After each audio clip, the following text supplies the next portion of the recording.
ಕರ್ತನಲ್ಲಿ ಪ್ರೀತಿಯುಳ್ಳಂತಹ ದೇವಜನರೇ, ನಿಮ್ಮೆಲ್ಲರನ್ನು ಕೂಡ ನಾನು ಯೇಸುವಿನ ಹೆಸರಲ್ಲಿ ವಂದಿಸುವನಾಗಿದ್ದೇನೆ. ಈ ಸಮಯದಲ್ಲಿಯೂ ನಾವು ಆತ್ಮಿಕ ಬೆಳವಣಿಗೆ ಎಂಬಂಥ ಈ ಕಾರ್ಯಕ್ರಮದ ಮೂಲಕ ನಿಮ್ಮನ್ನು ಈ ರೀತಿಯಲ್ಲಿ ಭೇಟಿ ಮಾಡೋದಕ್ಕೆ ದೇವರು ಕೊಟ್ಟಂಥ ಕೃಪೆಗಾಗಿ ನಾನು ದೇವರಿಗೆ ಸ್ತೋತ್ರ ಸಲ್ಲಿಸುವನಾಗಿದ್ದೇನೆ. ಕಳೆದಂಥ ವಾರಗಳಲ್ಲಿ ನಾವು ಆತ್ಮಿಕ ಬೆಳವಣಿಗೆಗಿರ್ತಕ್ಕಂತಹ ತಡೆಗಳು ಏನು ಅನ್ನೋದನ್ನು ನಾವು ಧ್ಯಾನಿಸ್ತಾ ಬರ್ತಾ ಇದ್ವಿ. ಅದರಲ್ಲಿ ಒಂದು ತಡೆ ನಮ್ಮಲ್ಲಿರ್ತಕ್ಕಂತಹ ಅಶಿಸ್ತಾದಂತಹ ಜೀವನ ಅಥವಾ ಕ್ರಮವಿಲ್ಲದಂತಹ ಒಂದು ಜೀವನವೇ ಒಂದು ದೊಡ್ಡ ತಡೆಯಾಗಿದೆ ಎಂಬುದನ್ನು ನಾವು ನೋಡ್ತಾ ಬಂದ್ವಿ. ಅಶಿಸ್ತು ಯಾವ ಕ್ಷೇತ್ರದಲ್ಲೆಲ್ಲ ಅಶಿಸ್ತಿದೆ ಅಥವಾ ಯಾವ ಕ್ಷೇತ್ರಗಳಲ್ಲಿ ನಾವು ನಮ್ಮನ್ನು ಶಿಸ್ತುಪಡಿಸಿಕೊಳ್ಬೇಕು ಅನ್ನುವಂಥದ್ದನ್ನ ನಾವು ಧ್ಯಾನ ಮಾಡಲಿಕ್ಕಿದ್ದೇವೆ. ಆಲ್ರೆಡಿ ನಾವು ಕೆಲವು ವಿಚಾರಗಳನ್ನ ನಾವು ಧ್ಯಾನಿಸಿದ್ದೇವೆ ಸಹ. ನಾವು ಶಿಸ್ತುಪಡಿಸ್ಕೊಳ್ಬೇಕಾದಂಥ ವಿಷಯ ಯಾವುದರಿಂದೆಲ್ಲ ನಾವು ಶಿಸ್ತಾಗ್ತೀವಿ ಅಂತಂದರೆ, ನಾವು ಪ್ರಾರ್ಥನೆ ಮಾಡುವುದರ ಮೂಲಕವಾಗಿ, ಸತ್ಯವೇದವನ್ನು ನಾವು ಪಾರಾಯಣ ಮಾಡುವುದರ ಮೂಲಕ, ಧ್ಯಾನ ಮಾಡುವುದರ ಮೂಲಕ, ಅಥವಾ ಅದನ್ನು ಬಾಯ್ಪಾಠ ಮಾಡುವುದರ ಮೂಲಕ, ಅದರಂತೆ ನಡ್ಕೊಳ್ಳುವುದರ ಮೂಲಕ, ಮೂರನೇದಾಗಿ ಉಪವಾಸ ಪ್ರಾರ್ಥನೆಯಿಂದ, ನಾಲ್ಕನೇದಾಗಿ ಆರಾಧನೆ ಮೂಲಕ, ಐದನೆಯದಾಗಿ ನಾವು ನೋಡಿದ್ವಿ ಸೇವೆ ಮಾಡುವುದರ ಮೂಲಕ, ಸೇವೆ ಮನೋಭಾವನೆಯನ್ನು ಬೆಳೆಸ್ಕೊಂಡು ಅದರಲ್ಲಿ ನಾವು ತೊಡಗಿಸಿಕೊಳ್ಳುವುದರ ಮೂಲಕ ನಾವು ಶಿಸ್ತುಳ್ಳವರಾಗಿ, ನಾವು ಕ್ರಮವುಳ್ಳವರಾಗಿ ನಾವು ಮುಂದುವರಿಲಿಕ್ಕೆ ಸಾಧ್ಯ. ಇದು ನಮ್ಮ ಆತ್ಮಿಕ ಬೆಳವಣಿಗೆಗೆ ಒಂದು ದೊಡ್ಡ ನಮಗೆ ಸಹಾಯವನ್ನು ಮಾಡುವಂಥದ್ದಾಗಿದೆ. ಸರಿ, ಹಾಗೆ ನಾವು ಮುಂದುವರೆದು ನಾವು ನೋಡ್ಲಿಕ್ಕಿರ್ತಕ್ಕಂಥ ಒಂದು ವಿಷಯ, ನಮ್ಮ ಆತ್ಮಿಕ ಬೆಳವಣಿಗೆಗೆ ನಮಗೆ ಸಹಾಯ ಮಾಡುವಂತಹ ಮತ್ತೊಂದು ವಿಚಾರ ಯಾವುದಂತ ಹೇಳಿದ್ರೆ, ನಮ್ಮ ಜೀವನದಲ್ಲಿರ್ತಕ್ಕಂಥ ಏಕಾಂತವಾದ ಪ್ರಾರ್ಥನೆ, ಸಾಲಿಟರಿ ಪ್ರೇಯರ್ ಎಂಬುದಾಗಿ ಹೇಳ್ತಾರೆ. ಏಕಾಂತವಾದ ಪ್ರಾರ್ಥನೆ ನಮ್ಮ ಕೊರತೆಗಳಿಗಾಗಿ, ಅವಶ್ಯಕತೆಗಳಿಗಾಗಿ, ಮತ್ತೊಬ್ಬರಿಗಾಗಿ ನಾವು ಮಾಡುವಂತಹ ಮನವಿಗಳು, ವಿಜ್ಞಾಪನೆಗಳು ಅದು ಒಂದು ಕಡೆ ಇರುವುದಾದರೆ, ನಾವು ಏಕಾಂತವಾಗಿ ಎಲ್ಲವನ್ನ ಮರೆತು ಎಲ್ಲವನ್ನ ಬಿಟ್ಟು ನಾವು ಪ್ರತ್ಯೇಕಿಸಲ್ಪಟ್ಟು ಮಾಡುವಂತಹ ಒಂದು ಪ್ರಾರ್ಥನೆ ಏಕಾಂತವಾದ ಪ್ರಾರ್ಥನೆ. ಸತ್ಯವೇದದಲ್ಲಿ ನಾವು ನೋಡುವುದಾದರೆ ಅನೇಕರು ತಮ್ಮನ್ನು ತಾವು ಏಕಾಂತಪಡಿಸಿಕೊಂಡು ಅಥವಾ ತಮ್ಮನ್ನು ತಾವು ಅವರು ಪ್ರತ್ಯೇಕಿಸಿಕೊಂಡು ಪ್ರಾರ್ಥನೆ ಮಾಡ್ತಿದ್ದ ಸಂದರ್ಭದಲ್ಲಿ ದೇವರು ಅವರನ್ನು ಭೇಟಿ ಮಾಡಿ, ದೇವರವರಿಗೆ ಅವರನ್ನು ಶಿಸ್ತುಪಡಿಸಿ ತನ್ನ ಕಾರ್ಯಗಳನ್ನ ಅವರ ಮೂಲಕವಾಗಿ ಮಾಡುವುದನ್ನು ನಾವು ಕಾಣಲಿಕ್ಕೆ ಸಾಧ್ಯ. ಅದರಲ್ಲಿ ನಾವು ನೋಡೋದಾದ್ರೆ ಅನೇಕ ಪ್ರವಾದಿಗಳು, ಅದರಲ್ಲಿ ಮೊದಲನೇದಾಗಿ ನಾವು ನೋಡೋದಾದ್ರೆ ಮೋಶೆ, ಅದಾದ ನಂತರ ಎಲಿಯ, ಹಬಕ್ಕೂಕ್, ಇವ್ರು 3 ಜನ ಅಂತ ಹೇಳಕ್ಕಾಗಲ್ಲ, ಅನೇಕ ಪ್ರವಾದಿಗಳು ಕೂಡ ಎಲ್ಲ ಪ್ರವಾದಿಗಳು ಸಹ ಈ ರೀತಿಯಾಗಿ ತಮ್ಮನ್ನು ಪ್ರತ್ಯೇಕಪಡಿಸಿಕೊಂಡಾಗಲೇ ದೇವರು ಅವರ ಮೂಲಕವಾಗಿ ಹೊಸ ಕಾರ್ಯವನ್ನ ಮಾಡುವುದಕ್ಕೆ ಸಾಧ್ಯವಾಯಿತು ಮತ್ತು ಅವರು ಬಲವಾಗಿ ದೇವರಿಗಾಗಿ ಪ್ರಜ್ವಲಿಸಲಿಕ್ಕೆ ಸಾಧ್ಯವಾಯಿತು. ಸರಿ, ಈಗ ನಾವು ಒಂದು ಉದಾಹರಣೆಯನ್ನ ತೆಗೆದುಕೊಳ್ಳೋಣ. ನಾನು ಪ್ರಾರಂಭದಲ್ಲಿ ಹೇಳಿದಾಗೆ ಮೋಶೆಯ ಜೀವಿತವನ್ನು ನಾವು ತೆಗೆದುಕೊಳ್ಳೋಣ.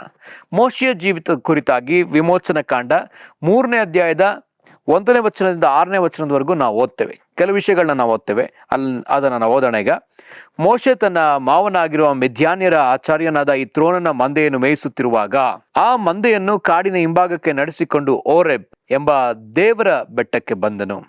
ಅಲ್ಲಿ ಮುಳ್ಳಿನ ಪೊದೆಯೊಳಗೆ ಉರಿಯುವ ಬೆಂಕಿಯಿಂದ ಯೆಹೋವನ ದೂತನು ಅವನಿಗೆ ಕಾಣಿಸಿಕೊಂಡನು.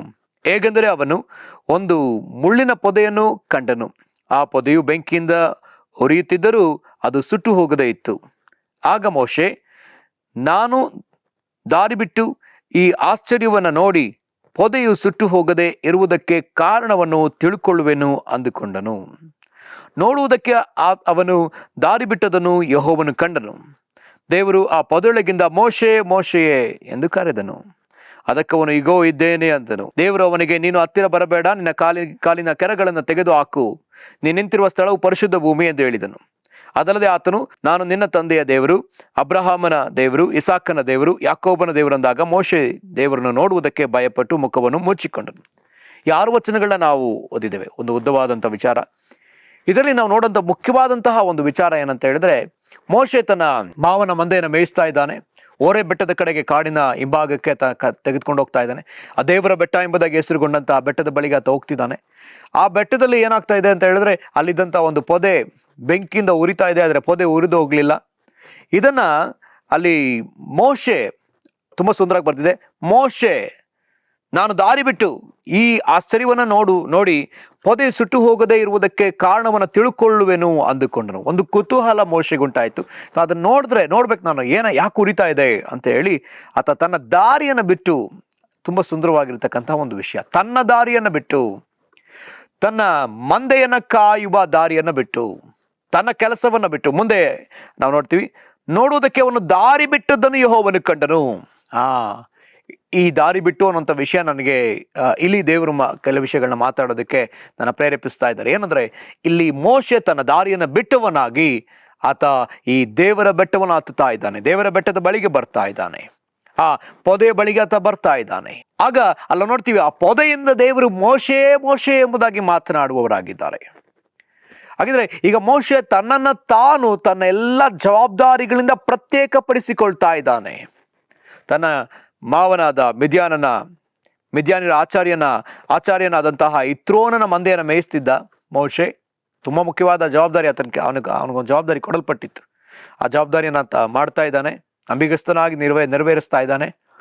ಅದರ ಮಧ್ಯದಲ್ಲಿಯೇ ಆತ ತನ್ನ ಮಂದೆಯನ್ನ ಕಾಯುವುದನ್ನು ಬಿಟ್ಟು ತನ್ನನ್ನು ಪ್ರತ್ಯೇಕಪಡಿಸಿಕೊಂಡು ಆ ದಾರಿಯನ್ನು ಬಿಟ್ಟು ಆತ ದೇವರ ಬಳಿಗೆ ಬರ್ತಾನೆ.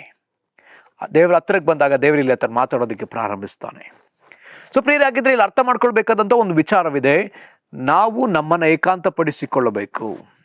ನಾವು ನಮ್ಮನ್ನು ಏಕಾಂತಪಡಿಸಿಕೊಳ್ಳದ ಹೊರತು ದೇವರು ನಮ್ಮ ಸಂಗಡ ಮಾತನಾಡುವುದಿಲ್ಲ. ನಾವು ಆತ್ಮಿಕವಾಗಿ ಬೆಳೆಯೋದಕ್ಕೆ ಸಾಧ್ಯವಿಲ್ಲ. ನಾವು ನಮ್ಮನ್ನು ಏಕಾಂತಪಡಿಸಿಕೊಳ್ಳಬೇಕು. ಏಕಾಂತವಾಗಿ ಅಥವಾ ನಮ್ಮನ್ನು ಪ್ರತ್ಯೇಕಪಡಿಸಿಕೊಳ್ಳುವುದನ್ನು ದೇವರು ಅಪೇಕ್ಷಿಸ್ತಿದ್ದಾನೆ. ಅದನ್ನೇ ಆತ ನೋಡ್ತಾ ಇದ್ದಾನೆ. ದಾರಿ ಬಿಡ್ತಾನೋ, ಆ ದಾರಿಯನ್ನು ಬಿಟ್ಟು ಈ ಕಡೆಗೆ ಬರ್ತಾನೋ, ಅಥವಾ ಇನ್ನೂ ಅಲ್ಲೇ ಆತ ಇರ್ತಾನೋ, ಅದನ್ನೇ ಹಿಂಬಾಲಿಸ್ತಾ ಇದ್ದಾನೋ. ಪ್ರೇರೆ, ನಮ್ಮ ಒಬ್ಬೊಬ್ಬರಿಗೂ ಕೂಡ ದೇವರು ಕೊಡುವಂತ ಒಂದು ಜವಾಬ್ದಾರಿ ಇದೆ. ಈ ಲೋಕ ಕೊಟ್ಟಿರ್ತಕ್ಕಂತಹ ಕೆಲವು ಜವಾಬ್ದಾರಿಗಳಿದೆ. ನಮಗೆ ಈ ಲೋಕದಲ್ಲಿ ಅನೇಕ ಜವಾಬ್ದಾರಿಗಳು ಉಂಟು.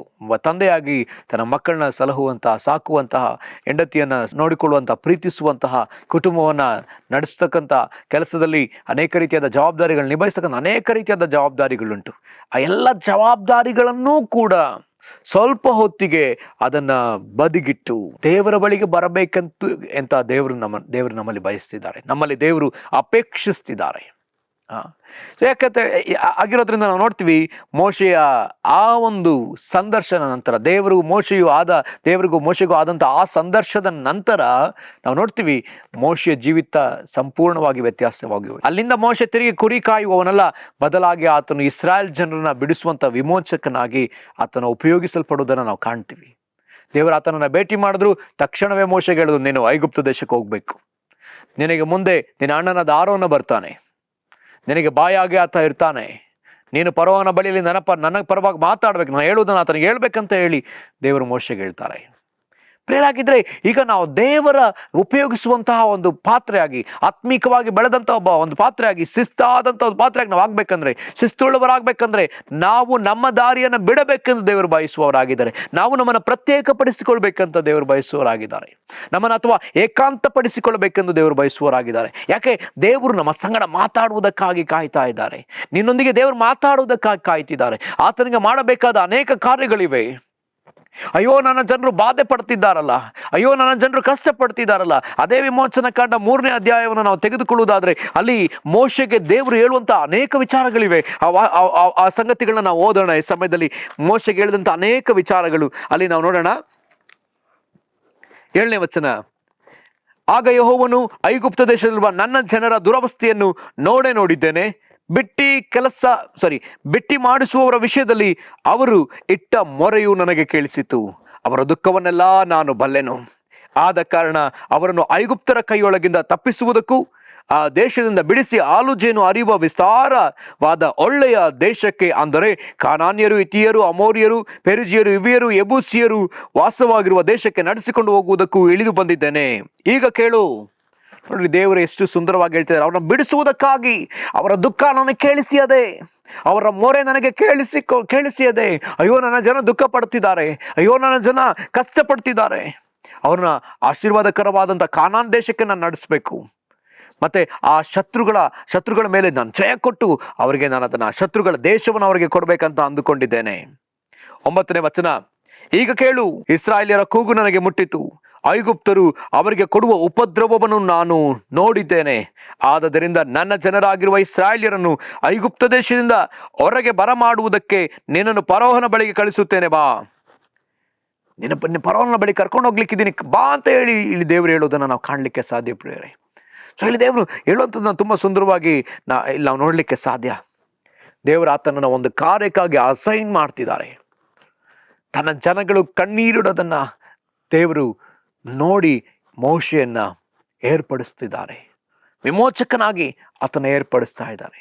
ಅಯ್ಯೋ ಪ್ರಿಯರೇ, ಈ ದಿವಸವೂ ಕೂಡ ದೇವರಿಗೆ ಎಷ್ಟೋ ಜನ ಕಣ್ಣೀರಿಡುವ ಜನ, ಮೊರೆ ಇಡುವ ಜನ ಆತನಿಗೆ ಮೊರೆ ಕೇಳಿಸಿ ಅದೇ ಆ ಜನ ಬಾಧೆ ಪಡುವುದನ್ನ ಆತನು ನೋಡಿದ್ದಾನೆ. ಆತನು ಕಾಯ್ತಾ ಇದ್ದಾನೆ. ನನ್ನ ಜನರಿಗಾಗಿ ಹೋಗಿ ಮಾತನಾಡುವವರು ಯಾರಿದ್ದಾರೆ, ನನ್ನ ಜನರಿಗಾಗಿ ಹೋಗಿ ಆ ಬಿಡುಗಡೆ ಕೊಡುವವರು ಯಾರಿದ್ದಾರೆ, ಬಿಡುಗಡೆ ನಡೆಸುವವರು ಯಾರಿದ್ದಾರೆ ಎಂಬುದಾಗಿ ಕರ್ತನು ಈಗಲೂ ಕೂಡ ಆತ ಕಾಯುವ ಆತನಾಗಿದ್ದಾನೆ. ಹಾಗಿದ್ರೆ ನಮ್ಮನ್ನ ಈ ವಿಷಯಕ್ಕೆ ಶಿಸ್ತುಪಡಿಸಿಕೊಳ್ಳಬೇಕಾದ್ರೆ ನಾವು ಏಕಾಂತತೆಯಲ್ಲಿ ಇದ್ದು ಪ್ರಾರ್ಥಿಸುವುದು ಅತಿ ಮುಖ್ಯ. ಇನ್ನು ಕೆಲವು ಉದಾಹರಣೆಗಳನ್ನ ನಾವು ನೋಡಿ ಪ್ರಾರ್ಥಿಸಲಿಕ್ಕಿದ್ದೇವೆ. ಇನ್ನೊಂದು ಉದಾಹರಣೆ ನಾವು ಸತ್ಯವೇದದಲ್ಲಿ ನೋಡುವಾಗ ಹಬಕ್ಕೂಕನ ಪ್ರವಾದನೆ ಗ್ರಂಥ 2ನೇ ಅಧ್ಯಾಯ 1ನೇ ವಚನದಿಂದ 3ನೇ ವಚನದವರೆಗೂ ಈಗ ಅಲ್ಲಿ ನಾವು ಓದಿಕೊಳ್ಳೋಣ. ನನ್ನ ಕೋಬರದಲ್ಲಿ ನಿಂತುಕೊಳ್ಳುವೆನು, ಬುರುಜಿನ ಮೇಲೆ ನೆಲೆಯಾಗಿರುವೆನು. ಯೆಹೋವನು ನನಗೆ ಏನು ಹೇಳುವನೋ, ನನ್ನ ಆಕ್ಷೇಪಣೆಯನ್ನು ನಿವಾರಿಸಿಕೊಳ್ಳಲು ಯಾವ ಉತ್ತರ ಕೊಡಬೇಕು ಎಂದು ಎದುರು ನೋಡುವೆನು ಅಂದುಕೊಂಡೆನು. ಆಗ ಯೆಹೋವನು ನನಗೆ ಈ ಉತ್ತರವನ್ನು ದಯಪಾಲಿಸಿದನು. ನಿನಗಾದ ದರ್ಶನವನ್ನ ಬರೆ, ಓದುವವರು ಶೀಘ್ರವಾಗಿ ಓದುವಂತೆ ಅಲಿಗೆಗಳ ಮೇಲೆ ಅದನ್ನು ಕೆತ್ತು. ಅದು ಕ್ಲುಪ್ತ ಕಾಲದಲ್ಲಿ ನೆರವೇರತಕ್ಕದ್ದು, ಆದರೆ ಪರಿಣಾಮಕ್ಕೆ ತ್ವರೆ ಪಡುತ್ತದೆ. ಮೋಸ ಮಾಡದು, ತಡವಾದರೂ ಅದಕ್ಕೆ ಕಾದಿರು, ಅದು ಬಂದೇ ಬರುವುದು, ತಾಮಸವಾಗದು ಎಂಬುದಾಗಿ ಹಬಕ್ಕೂಕ 2ನೇ ಅಧ್ಯಾಯದ 1ನೇ ವಚನದಿಂದ 3ನೇ ವಚನದವರೆಗೂ ನಾವು ನೋಡಲಿಕ್ಕೆ ಸಾಧ್ಯ. ನಾನು ನನ್ನ ಕೋಬರದಲ್ಲಿ ನಿಂತುಕೊಳ್ಳುವೆನು, ಬುರುಜನ ಮೇಲೆ ನೆಲೆಯಾಗಿರುವೆನು. ಇಲ್ಲಿ ಹಬಕ್ಕೂಕ ಬಂದು ಆತ ಪ್ರಾರ್ಥಿಸುವಾಗ ತುಂಬಾ ಸುಂದರವಾಗಿ ಈ ತರ ಹೇಳ್ತಿದ್ದೆ. ನಾನು ಇಂಗ್ಲಿಷಲ್ಲಿ ತುಂಬಾ ಚೆನ್ನಾಗಿದೆ. I will stand my watch and place myself on the fortifications. ಕನ್ನಡದಲ್ಲಿ ತುಂಬಾ ಚೆನ್ನಾಗಿದೆ. ಬುರುಜಿನ ಮೇಲೆ ನಾನು ನಿಂತುಕೊಂಡು ನನ್ನ ಕೋಬರದಲ್ಲಿ ನಾನು ಕಾಯುವವನಾಗಿದ್ದೇನೆ. ನಿಂತು ನಾನು ಕಾಯ್ತೇನೆ. I will wait. ಆತನಿಗಾಗಿ ಕಾಯ್ತೇನೆ. ಆತ ನನಗೇನು ಹೇಳಲಿಕ್ಕಿದ್ದಾನೋ. ಜನಗಳು ನನ್ನ ವಿರುದ್ಧವಾಗಿ ನನ್ನ ಮೇಲೆ ಅವರು ಕೆಲವು ಆಕ್ಷೇಪಣೆಗಳನ್ನ, ನನ್ನನ್ನ ದಂಡಿಸ್ಬೇಕಂತ ಹೇಳಿ, ನನ್ನ ಕಾರ್ಯಗಳನ್ನ ಆಕ್ಷೇಪಣೆ ಮಾಡ್ಬೇಕಂತ ಹೇಳಿ ಇರುವಾಗ ನಾನು ಅವ್ರಿಗೆ ಯಾವ ಉತ್ತರವನ್ನು ಕೊಡಬೇಕು, ದೇವ್ರು ನನಗೇನು ಮಾತಾಡ್ತಾರೋ ಎಂತ ಹೇಳಿ ನಾನು ದೇವ್ರ ಹತ್ರ ನಾನು ಕಾಯ್ತಾ ಇದ್ದೇನೆ, ಎದುರು ನೋಡ್ತಾ ಇದ್ದೇನೆ. ಆ ಥರ ಎದುರು ನೋಡ್ತಿದ್ದಂತ ಅದೇ ಸಂದರ್ಭದಲ್ಲಿ ಮುಂದೆ ವಚನ ಈಗ ಹೇಳ್ತದೆ, ಆಗ ಯೆಹೋವನು ಈ ಉತ್ತರವನ್ನು ದಯಪಾಲಿಸಿದನು. ದೇವರ ಆತನ ಸಂಗಡ ಮಾತಾಡುವುದಕ್ಕೆ ಪ್ರಾರಂಭಿಸಿದ್ರು. ಇಲ್ಲಿ ಹಬಕ್ಕೂಕ ಆತ ದೇವರ ಸಮ್ಮುಖದಲ್ಲಿ ಕುಳಿತುಕೊಂಡಿದ್ದಾನೆ, ಆ ಬುರುಜಿನ ಮೇಲೆ ಕಾಯ್ತಾ ಇದ್ದಾನೆ.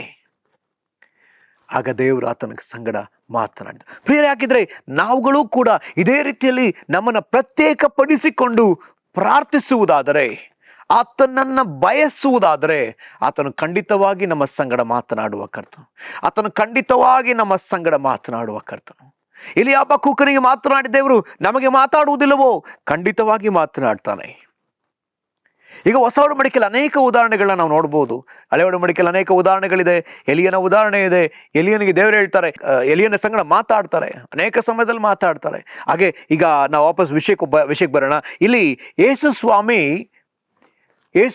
ಸ್ವಾಮಿ ಕೂಡ ತನ್ನನ್ನು ಏಕಾಂತಪಡಿಸಿಕೊಂಡಂತ ಅನೇಕ ಉದಾಹರಣೆಗಳಿವೆ. ಅದನ್ನ ಸಹ ನಾವು ನೋಡಿಕೊಳ್ಳೋಣ. ಮತ್ತಾಯ ಬರೆದ ಸುವಾರ್ತೆ 14ನೇ ಅಧ್ಯಾಯದ 23ನೇ ವಚನ ಈಗ ಹೇಳ್ತದೆ, ಆತನು ಜನರ ಗುಂಪುಗಳನ್ನು ಕಳುಹಿಸಿ ಬಿಟ್ಟ ಮೇಲೆ ಪ್ರಾರ್ಥನೆ ಮಾಡುವುದಕ್ಕೆ ಏಕಾಂತವಾಗಿ ಬೆಟ್ಟವನ್ನ ಹತ್ತಿದನು ಮತ್ತು ಹೊತ್ತು ಮುಳುಗಿದ ಮೇಲೆ ಒಬ್ಬನೇ ಅಲ್ಲಿ ಇದ್ದನು ಬೆಟ್ಟದ ಮೇಲೆ.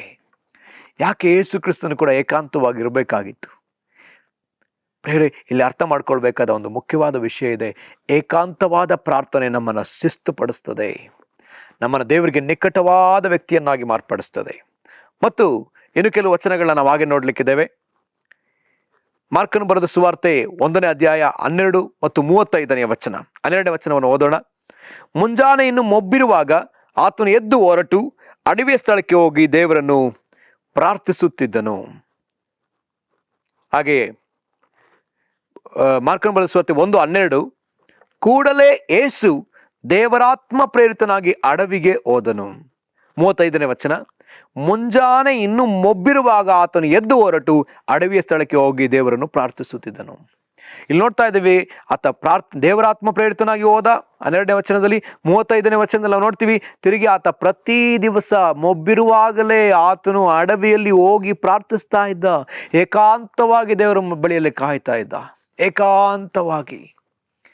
ಸೊ ಪ್ರಿಯರೇ, ಹಾಗಿದ್ರೆ ಈ ಏಕಾಂತತೆಯ ಪ್ರಾರ್ಥನೆ ನಮ್ಮ ಜೀವನವನ್ನು ಶಿಸ್ತುಪಡಿಸ್ತದೆ. ನಾವು ಹೇಗೆ ನಡ್ಕೊಳ್ಬೇಕು, ನಾವು ನೋಡಿದ್ವಲ್ಲ, ಹಬಕ್ಕೂಕ್ ಏನು ಉತ್ತರ ಕೊಡ್ಬೇಕಂತ ಗೊತ್ತಿಲ್ಲ ಆತನಿಗೆ. ದೇವ್ರ ಆತನಿಗೆ ಬಂದು ಆತನಿಗೆ, ನೀನು ಆಲಿಗೆಯನ್ನು ತೆಗೆ, ಬರ್ರೆ, ನಾನು ಹೇಳೋದನ್ನೆಲ್ಲ ಬರೀ ಅಂತ ಹೇಳ್ತಿದ್ದಾರೆ. ನಾನು ಹೇಳೋದನ್ನೆಲ್ಲ ಬರೀ, ದರ್ಶನ ಖಂಡಿತವಾಗಿ ನೆರವೇರಲಿಕ್ಕಿದೆ ಎಂಬುದಾಗಿ ದೇವರು ಆತನ ಸಂಗಡ ಮಾತಾಡುವುದನ್ನು ನಾವು ಕಾಣಲಿಕ್ಕೆ ಸಾಧ್ಯ. ಯೇಸು ಕ್ರಿಸ್ತನು ಕೂಡ ಈ ಲೋಕದಲ್ಲಿದ್ದಾಗ ಆತ ಹೇಳ್ತಾನೆ, ನಾನು ತಂದೆ ಮಾಡುವುದನ್ನು ನೋಡಿ ಮಾಡ್ತೇನೆ, ತಂದೆ ಹೇಳುವುದನ್ನು ಕೇಳಿ ನಾನು ಮಾತನಾಡ್ತೇನೆ ಎಂಬುದಾಗಿ. ಪ್ರಿಯರಾಗಿದ್ರೆ ಈ ದಿವಸ ಅಂತಹ ಜನರು ಈ ಲೋಕಕ್ಕೆ ಬೇಕಾಗಿದ್ದಾರೆ, ನಮ್ಮ ದೇಶಕ್ಕೆ ಬೇಕಾಗಿದ್ದಾರೆ, ನಮ್ಮ ಕರ್ನಾಟಕ ರಾಜ್ಯಕ್ಕೆ ಬೇಕಾಗಿದ್ದಾರೆ.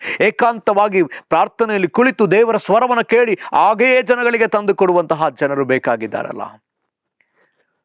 1 ಸಮುವೇಲ 12ನೇ ಅಧ್ಯಾಯದ 23ನೇ ವಚನ, ನಾನಾದರೂ ನಿಮಗೋಸ್ಕರವಾಗಿ ಯೆಹೋವನನ್ನು ಪ್ರಾರ್ಥಿಸುತ್ತಾ ಆತನ ಉತ್ತಮ ನೀತಿ ಮಾರ್ಗವನ್ನು ನಿಮಗೆ ತೋರಿಸಿ ಕೊಡುವುದನ್ನು ಬಿಡುವುದೇ ಇಲ್ಲ, ಬಿಟ್ಟರೆ ಆತನ ದೃಷ್ಟಿಯಲ್ಲಿ ಪಾಪಿಯಾಗಿರುವೆನು. ಹಾಗಿದ್ರೆ ಪ್ರಿಯ, ನಾವು ಏಕಾಂತತೆಯಲ್ಲಿ ದೇವರ ಸಮ್ಮುಖದಲ್ಲಿ ಕಾದಿದ್ದು ಪ್ರಾರ್ಥಿಸಿ ನಾವು ಆತನಿಂದ ಮಾತುಗಳನ್ನು ಹೊಂದಿಕೊಂಡು ಇತರ ಜನಗಳಿಗೆ ಹೇಳದ ಹೊರತು ನಾವು ದೇವರ ಮುಂದೆ ಪಾಪಿಗಳಾಗಿದ್ದೇವೆ. ಈ ದಿವಸ ಸಂದೇಶಗಳು ಎಲ್ಲಿಂದ ಬರ್ತಾ ಇದೆ? ಸಂದೇಶಗಳು ನಾವು ಎಲ್ಲಿಂದ ತೆಗೆದುಕೊಳ್ತಾ ಇದ್ದೇವೆ? ಇವತ್ತು AI ಸಂದೇಶವನ್ನು ಸಿದ್ಧಪಡಿಸಿಕೊಡುತ್ತಿದೆಯೋ, ChatGPT ಸಂದೇಶವನ್ನು ಸಿದ್ಧಪಡಿಸಿಕೊಡ್ತಿದೆಯೋ, ಅಥವಾ ಒಂದು ರೋಬೋಟ್ ಸಂದೇಶವನ್ನು ಕೊಡುವಂತಹ ಸಂದರ್ಭ ಬಂದ್ಬಿಟ್ಟಿದೆ. ಆದರೆ ದೇವರು ಹೇಳ್ತಿದ್ದಾನೆ, ನಾವು ಆತನೊಂದಿಗೆ ಐಕ್ಯತೆಯಲ್ಲಿ ಇದ್ದು, ಏಕಾಂತತೆಯಲ್ಲಿ ಇದ್ದು ನಾವು ಪ್ರಾರ್ಥಿಸಬೇಕೆಂದು ಆತನು ಬಯಸುವವನಾಗಿದ್ದಾನೆ. ಪ್ರಾರ್ಥಿಸಿ ಆತನಿಂದ ನಾವು ವಾಕ್ಯಗಳನ್ನ ಕೇಳಿ ಪಡ್ಕೊಂಡು ನಾವು ಮಾತನಾಡಬೇಕಂತ ಆತನು ಬಯಸುವವನಾಗಿದ್ದಾನೆ. ನಾವು ಏಕಾಂತತೆಯಲ್ಲಿ ಬಂದು ಪ್ರಾರ್ಥಿಸಲೇಬೇಕು. ಇನ್ನು ಅನೇಕ ಉದಾಹರಣೆಗಳಿವೆ, ಅನೇಕ ಉದಾಹರಣೆ. ಲೂಕ 5ನೇ ಅಧ್ಯಾಯ 16ನೇ ವಚನ ನೋಡ್ತೀವಿ, ಆತ ಅರಣ್ಯ ಪ್ರದೇಶಗಳಿಗೆ ಹೋಗಿ ದೇವರನ್ನ ಪ್ರಾರ್ಥಿಸ್ತಾ ಇದ್ದ. ಹಾಗೆ ಲೂಕ 6ನೇ ಅಧ್ಯಾಯ 12ನೇ ವಚನದಲ್ಲಿ ತಿರುಗಿ ನಾವು ನೋಡ್ತೇವೆ, ಅಲ್ಲಿ ಇಂಗ್ಲಿಷಲ್ಲಿ ತುಂಬಾ ಚೆನ್ನಾಗಿದೆ. And it happened in those days that he went out on a mountain to pray and continue in all night in prayer to God. ಸಂಪೂರ್ಣ ರಾತ್ರಿ ಆತ ಪ್ರಾರ್ಥನೆಯಲ್ಲೇ ಕಳೆದನು ಎಂಬುದಾಗಿ ಕೂಡ ಬರೆಯಲ್ಪಟ್ಟಿದೆ. ಹಾಗಿದ್ರೆ ಪ್ರೇಯರ್, ನಾವು ಏಕಾಂತವಾಗಿ ಪ್ರಾರ್ಥಿಸಬೇಕಾದದ್ದು ಅವಶ್ಯಕ. ಯೇಸು ಕ್ರಿಸ್ತನು ಕೂಡ ಆತ ಪ್ರಾರ್ಥಿಸುವುದು ಮಾತ್ರ ಅಲ್ಲದೆ, ಮತ್ತಾಯ ಬರೆದ ಸುವಾರ್ತೆ 6ನೇ ಅಧ್ಯಾಯ 6ನೇ ವಚನದಲ್ಲಿ ಆತ ನಮಗೂ ಕೂಡ ತನ್ನ ಶಿಷ್ಯರಿಗೂ ಕೂಡ ಈ ರೀತಿಯಲ್ಲಿ ಬೋಧಿಸ್ತಾನೆ. ಪ್ರಾರ್ಥನೆ ಮಾಡಬೇಕಾದರೆ ನೀನು ಏಕಾಂತವಾದ ಕೋಣೆಯೊಳಗೆ ಹೋಗಿ ಪ್ರಾರ್ಥಿಸು, ಬಾಗಿಲನ್ನ ಮುಚ್ಕೊಂಡು ಪ್ರಾರ್ಥಿಸು ಎಂಬುದಾಗಿ ಯೇಸುಸ್ವಾಮಿ ಹೇಳೋದನ್ನ ನೋಡ್ತೀವಿ. ಆ ರೀತಿಯಲ್ಲಿ ಪ್ರಾರ್ಥಿಸುವುದಾದ್ರೆ ಮಾತ್ರ ಅಂತರಂಗದಲ್ಲಿ ನಡೆಯುವುದನ್ನ ನೋಡುವ ದಿನ ತಂದೆಯು ಪ್ರತಿಫಲ ಕೊಡ್ತಾನೆ ಎಂಬುದಾಗಿ ಬರೆಯಲ್ಪಟ್ಟಿದೆ. ಹಾಗಿದ್ರೆ ಏಕಾಂತವಾಗಿ ನಾವು ಪ್ರಾರ್ಥಿಸುವಂಥದ್ದು, ನಮ್ಮನ್ನ ಸಪರೇಟ್ ಮಾಡಿ ನಮ್ಮನ್ನ ಪ್ರತ್ಯೇಕಪಡಿಸಿಕೊಂಡು ಪ್ರಾರ್ಥಿಸುವಂಥದ್ದು ಅವಶ್ಯಕ. ಮತ್ತೆ ಯೇಸುಸ್ವಾಮಿ ಶಿಷ್ಯರಿಗೆ ಹೇಳ್ತಾರೆ, ನೀವು ಸ್ವಲ್ಪ ಹೊತ್ತು ದಣುವಾರಿಸ್ಕೊಳ್ರಿ. ಅಲ್ಲಿ ಮಾರ್ಕನು ಬರೆದ ಸುವಾರ್ತೆ 6ನೇ ಅಧ್ಯಾಯ 31ನೇ ವಚನದಲ್ಲಿ ನಾವು ನೋಡ್ತೀವಿ, ನೀವು ಮಾತ್ರ ವಿಂಗಡವಾಗಿ ಅಡವಿಗೆ ಬಂದು ಸ್ವಲ್ಪ ದಣಿವಾರಿಸಿಕೊಳ್ಳ್ರಿ ಎಂದು ಹೇಳಿದನು. ಯಾಕಂದ್ರೆ ಬಹಳ ಮಂದಿ ಬರುತ್ತಾ ಹೋಗುತ್ತಾ ಇದ್ದುದರಿಂದ ಅವರಿಗೆ ಊಟ ಮಾಡುವುದಕ್ಕೂ ಅವಕಾಶ ಸಿಕ್ಕಲಿಲ್ಲ. ಊಟ ಮಾಡೋಕ್ಕೂ ಕೂಡ ಅವ್ರಿಗೆ ಟೈಮ್ ಇಲ್ಲ. ಫಿಸಿಕಲಿ ತುಂಬಾ ಬ್ಯುಸಿ ಆಗಿ ಹೋಗಿದ್ದಾರೆ. ಈ ದಿವಸ ಇದೇ ಪರಿಸ್ಥಿತಿ ಸಭೆಯೊಳಗೆ ಕಾಣಿಸ್ತಾ ಇದೆ. ಯಾಕಂದ್ರೆ ನಾವು ಅನೇಕ ನಮ್ಮ ಸುತ್ತಲೂ ಕೂಡ ನಾವೇನ್ ಮಾಡ್ತಿದ್ವಿ, ತುಂಬಾ ನಾವು ನೋಡ್ತಾ ಇದೀವಿ, ವಿಜುವಲ್ ಆಗಿ ಆಡಿಬಲ್ ಆಗಿ ನಾವು ತುಂಬಾ ವಿಚಾರಗಳನ್ನ ನೋಡ್ತಾ ಇದೀವಿ, ಕೇಳ್ತಾ ಇದೀವಿ. ತುಂಬಾ ಕಾನ್ಸ್ಟೆಂಟ್ ಆದ ಸೌಂಡ್ ನಮ್ಮ ಕಿವಿಗಳಿಗೆ ಬೀಳ್ತಾನೆ ಇದೆ. ನಾವು ತುಂಬಾ ಬಿಸಿ ಡಿಫ್ರೆಂಟ್ ಆದ ಕೆಲಸಗಳು, ಒಂದು ಕೆಲಸ ಅಲ್ಲ, ಎರಡು ಕೆಲಸ ಅಲ್ಲ, ಅನೇಕ ಜವಾಬ್ದಾರಿಗಳನ್ನ ನಾವು ನಿಭಾಯಿಸುವವರಾಗಿದ್ದೀವಿ. ಬೇರೆ ಬೇರೆ ಶಬ್ದಗಳು ನಮ್ಮ ಕಿವಿಗೆ ಬೀಳ್ತಾ ಇದೆ, ನಮ್ಮ ಕಣ್ಣುಗಳಿಗೆ ಅನೇಕ ವಿಚಾರಗಳು ಬೀಳ್ತಾ ಇದೆ. ಇದರಿಂದ ನಾವು ಡಿಸ್ಟ್ರಾಕ್ಟ್ ಆಗಿ ನಾವು ದೇವರ ಮಾತನ್ನ ಕೇಳಕ್ಕಾಗದ ಪರಿಸ್ಥಿತಿಗೆ ಬಂದ್ಬಿಟ್ಟಿದ್ದೇವೆ. ಅದಕ್ಕಾಗಿ ದೇವರ ದಿವಸ ನಮಗೆ ಹೇಳ್ತಿದ್ದಾರೆ, ನಾವು ಏಕಾಂತಪಡಿಸಿಕೊಳ್ಳಲೇಬೇಕು. ಏಕಾಂತಪಡಿಸಿಕೊಂಡು ಆತನ ಬಳಿಗಾಗಿ ನಾವು ಪ್ರಾರ್ಥಿಸಬೇಕು. ನಮ್ಮ ಶರೀರಕ್ಕೆ ನಾವು 12 ತಾಸು 8 ತಾಸು 6 ತಾಸು ನಿದ್ರೆಗಾಗಿ ನಾವು ಸ್ವಲ್ಪ ವಿಶ್ರಾಮ ಕೊಡ್ತೀವಿ. ನಮ್ಮ ಮೈಂಡ್ಗೆ, ನಮ್ಮ ಎಮೋಷನ್, ನಮ್ಮ ಸ್ಪಿರಿಟ್ಗೆ ಯಾವುದೇ ರೀತಿಯಾದ ರೆಸ್ಟ್ ಇಲ್ಲ. ಇನ್ನು ವರ್ಕ್ ಮಾಡ್ತಲೇ ಇದೆ. ಓ, ದೇವರು ಇಲ್ಲಿ ಬಯಸ್ತಾನೆ, ಅದಕ್ಕೊಂದು ರೆಸ್ಟ್ ಬೇಕು, ಒಂದು ಸೈಲೆನ್ಸ್ ಬೇಕು. ಸೊ ನಾವು ಆತನ ಸಮ್ಮುಖದಲ್ಲಿ ಕಾದಿರಬೇಕೆಂದು ಆತನು ಬಯಸುವವನಾಗಿದ್ದಾನೆ ಪ್ರಿಯರೇ. ಆಗ ದೇವರು ನಮ್ಮನ್ನು ಸರಿಪಡಿಸುವ ಆತನಾಗಿದ್ದಾನೆ. ಆಗಿರೋದ್ರಿಂದ ನಾವು ಈ ಸಮಯದಲ್ಲಿ ನಾವು ಪ್ರಾರ್ಥನೆ ಮಾಡೋಣ, ನಮ್ಮನ್ನು ಒಪ್ಪಿಸಿಕೊಟ್ಟು ನಾವು ಪ್ರಾರ್ಥನೆ ಮಾಡೋಣ. ದೇವರ ಆತ್ಮನು ನಮ್ಮ ಮೇಲೆ ಸಂಪೂರ್ಣವಾಗಿ ಆತ ಆಳ್ವಿಕೆಯನ್ನು ತೆಗೆದುಕೊಳ್ಳುವಂತೆ ನಮ್ಮನ್ನು ಬಿಟ್ಟುಕೊಡೋಣ. ಮೋಶೆ ಸಂಗಡ ಮಾತನಾಡಿದ ದೇವರು, ಹಬಕ್ಕೂಕನ ಸಂಗಡ ಮಾತನಾಡಿದ ದೇವರು, ಪ್ರವಾದಿಗಳ ಸಂಗಡ ಮಾತನಾಡಿದ ದೇವರು, ಯೇಸು ಕ್ರಿಸ್ತನ ಸಂಗಡ ಮಾತನಾಡಿದ ದೇವರು. ಕಡೆಯದಾಗಿ ನಾವು ನೋಡೋದಾದ್ರೆ ಪೌಲನ ಸಂಗಡಲೂ ಕೂಡ ಆತ ಮಾತಾಡಿದ್ದಾನೆ. ಪೌಲ ಅರಬ್ಬ ಸ್ಥಾನದಲ್ಲಿ ಆಲ್ಮೋಸ್ಟ್ 3 ವರ್ಷಗಳ ಕಾಲ ಏಕಾಂತವಾಗಿ ಪ್ರಾರ್ಥಿಸಿದ್ದಾನೆ. ಇವತ್ತು ನಾವುಗಳು ಪೌಲನ ನಂತರದಲ್ಲಿ ಈಗ ನೀವು ಒಬ್ಬೊಬ್ಬರು ಇದ್ದೀರಿ. ಈಗ ದೇವರು ನಮ್ಮ ಸಂಗಡಲ್ಲೂ ಮಾತಾಡಬೇಕೆಂದಿದ್ದಾನೆ. ತನ್ನ ರಾಜ್ಯದ ಕಾರ್ಯವನ್ನು ನಮ್ಮ ಮೂಲಕ ಮಾಡಬೇಕೆಂದಿದ್ದಾನೆ. ಅದಕ್ಕಾಗಿ ನಾವು ಸಮರ್ಪಿಸಿಕೊಟ್ಟು ನಾವು ಪ್ರಾರ್ಥಿಸೋಣವಾ. ಕರ್ತನೇ, ನಿನಗೆ ಸ್ತೋತ್ರ ಸಲ್ಲಿಸ್ತೇವೆ ಅಪ್ಪ. ನಮ್ಮನ್ನು ಸಮರ್ಪಣೆ ಮಾಡಿಕೊಳ್ಳುತ್ತೇವೆ ಸ್ವಾಮಿ. ನಾವು ಏಕಾಂತತೆಯಲ್ಲಿ ಇದ್ದು ನಿನ್ನ ಸ್ವರವನ್ನು ಕೇಳಿ ನಿನಗೋಸ್ಕರ ವೈರಾಗ್ಯವಾಗಿ ಜೀವಿಸುವಂತೆ ನಮ್ಮನ್ನು ಸಮರ್ಪಣೆ ಮಾಡಿಕೊಳ್ತೇವಪ್ಪ. ಇದನ್ನು ಕೇಳ್ತಿರ್ತಕ್ಕಂಥ ಪ್ರತಿಯೊಬ್ಬೊಬ್ಬರನ್ನ ಸಂಧಿಸ್ರಿ ಅಪ್ಪ. ಈ ಮಾತುಗಳು ಅವರ ಹೃದಯದಲ್ಲಿ ಕರ್ತನೆ ಆಳವಾದ ಬೇರನ್ನು ಹೊರಲಿ. ಈ ವಾಕ್ಯಗಳು ಕರ್ತನೆ ಅವರ ಹೃದಯದಲ್ಲಿ ಬಲವಾದ ಕಾರ್ಯವನ್ನು ಉಂಟು ಮಾಡಲಿ ಸ್ವಾಮಿ. ಇದರ ಮೂಲಕ ನಿನ್ನ ನಾಮ ಮಹಿಮೆ ಹೊಂದಲಿ, ನಿನ್ನ ರಾಜ್ಯ ಕಟ್ಟಲ್ಪಡಲಿ ಸ್ವಾಮಿ. ಯೇಸುವಿನ ಹೆಸರಲ್ಲಿ ಪ್ರಾರ್ಥಿಸ್ತೇವೆ ಪ್ರೀತಿಯ ತಂದೆಯೇ, ಆಮೇನ್. ಕರ್ತನು ನಿಮ್ಮೆಲ್ಲರನ್ನೂ ಆಶೀರ್ವಾದ ಮಾಡಲಿ. Praise the lord.